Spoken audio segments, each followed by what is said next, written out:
bright and early, heading to the gym. One of the favorite parts of the day. It's early, right? I'm still waking up though. I've got my pre-workout in. But I know that at some point today, my energy levels are gonna crash. So in today's video, I'm gonna talk to you about how I manage my energy levels and how I'm able to wake up early, get these workouts in, have a productive morning, have a productive day, and not have to crash and take a nap in the middle of it all, right? So sit back, relax,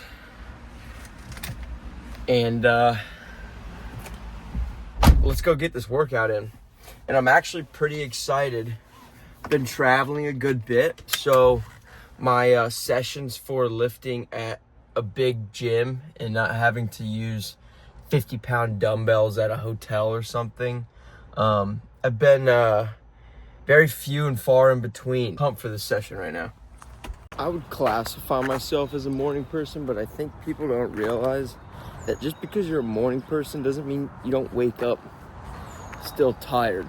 I can just function through it better, which I feel like if you're not a morning person, you can't. Like, I'm tired right now, but I'm moving. Another mic'd up workout. I'm gonna try to get through this thing. I'm not gonna commentate the entire time just because it's a workout that I've filmed a bunch of times. I'll link down the full workout in the description. But I'm just gonna kind of talk through energy ups, downs, ebbs and flows.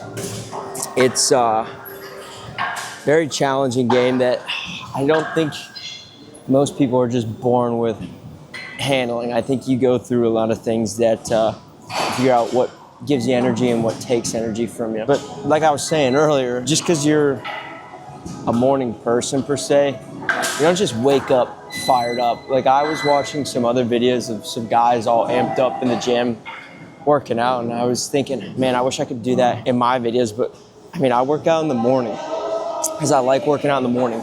That doesn't just mean you wake up wide awake. It just means you function better in the morning.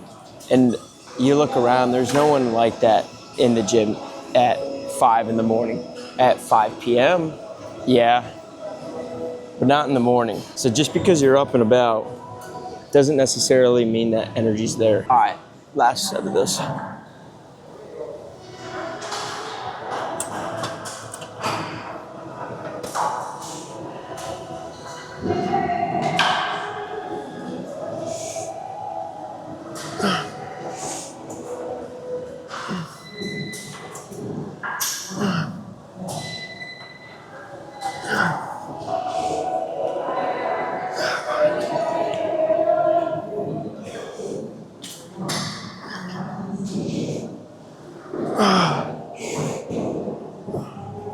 So when you think about energy, a lot of people think it's just a one-dimensional hill, right? Just your basic, it peaks, it comes down.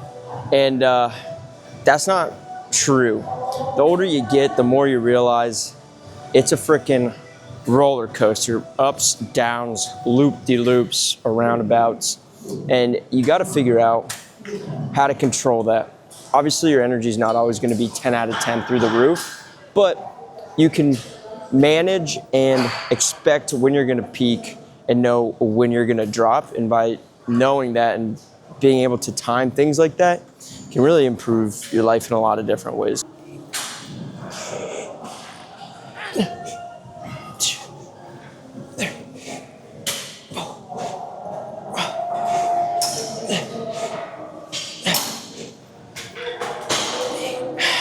I'm starting to sweat. I never know how long to wear my pump cover for. Do you just wear it until you break a sweat? But I start breaking a sweat before I get a pump.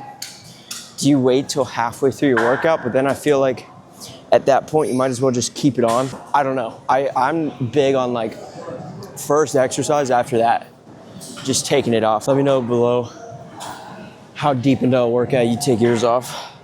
This one's about to come off here in just a moment. Probably after this set, probably after this exercise, realistically.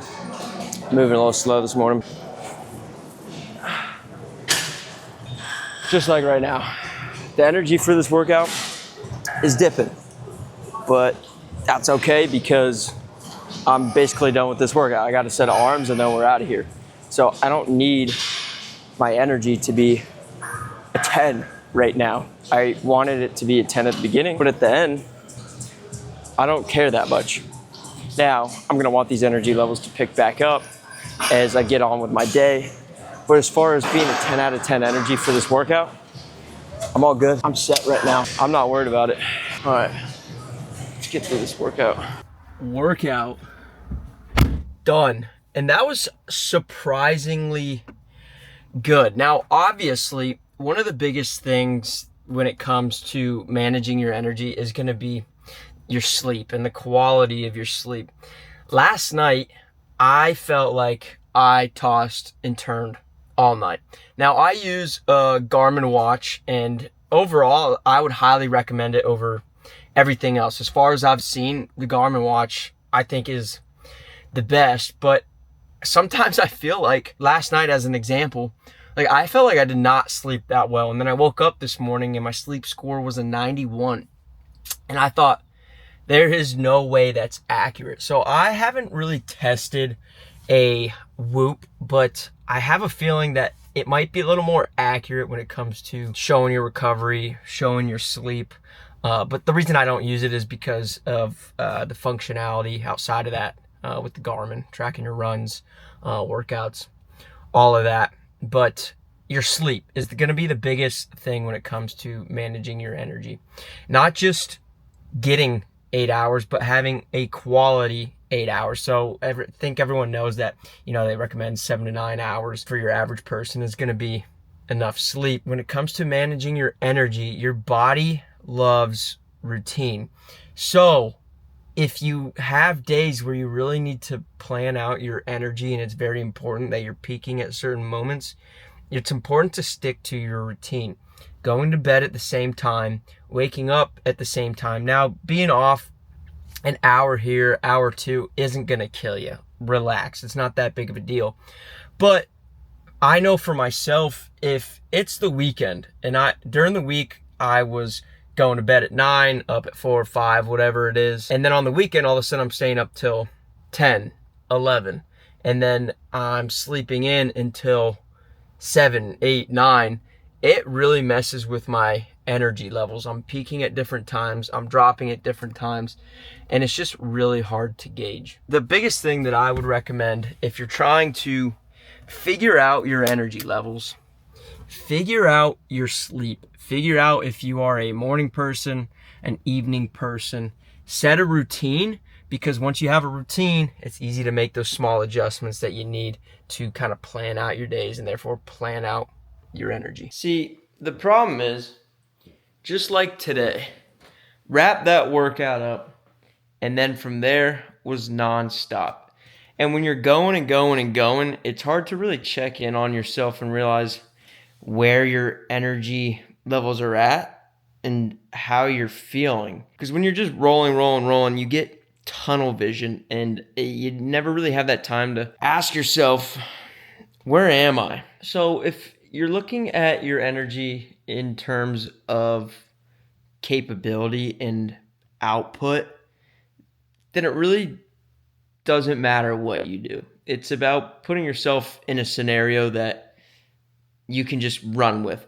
But when you look at energy levels in terms of quality of life and your happiness and your overall mood when you come home and you finally are able to relax, that's where some of these other things really come into play. And let me be clear, I am not an expert. I am not an energy expert. And I can do a really good job at getting that tunnel vision and just drive. But it oftentimes would leave me wrecked at the end of it all. And the idea of life isn't just to have output. The idea of life is to do meaningful work and feel good about it. So really, when you break it down, there's two types of energy. You've got your physical, so something like an energy drink. By the way, Zoa, I think, is the best one out there. And that is a big workout, a big presentation, a big effort.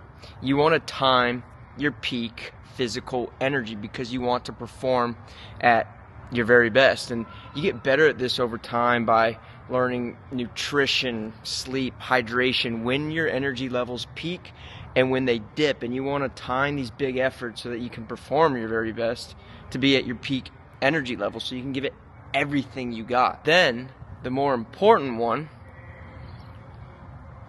is your mental energy. Focusing on things that give you energy and make you feel better. Doing less of the things that have you coming home and leaving you drained, and more of the things that boost your energy, excites you, and keeps you going. Being present and focusing on how you feel is how you can really hone in on your energy levels, both physically and mentally. And over time, you start to understand how you feel at different energy levels. It doesn't come easy, but over time, you can get better at it. You can practice it and you can get better at it, just like anything. Yeah, it's definitely not easy. Even me, I'm still learning every day, every week, getting better at it, but no one's perfect. You just improve. I always say the best part of life is when you can execute when it matters and nail whatever it is you're doing. Physical energy. The point of life is appreciating it. Mental energy. Guys, thank you for watching another video. I hope you learn energy levels. I hope you do things that give you more energy. Thank you for watching. Like, subscribe. See you in the next one. Getting my physical energy up.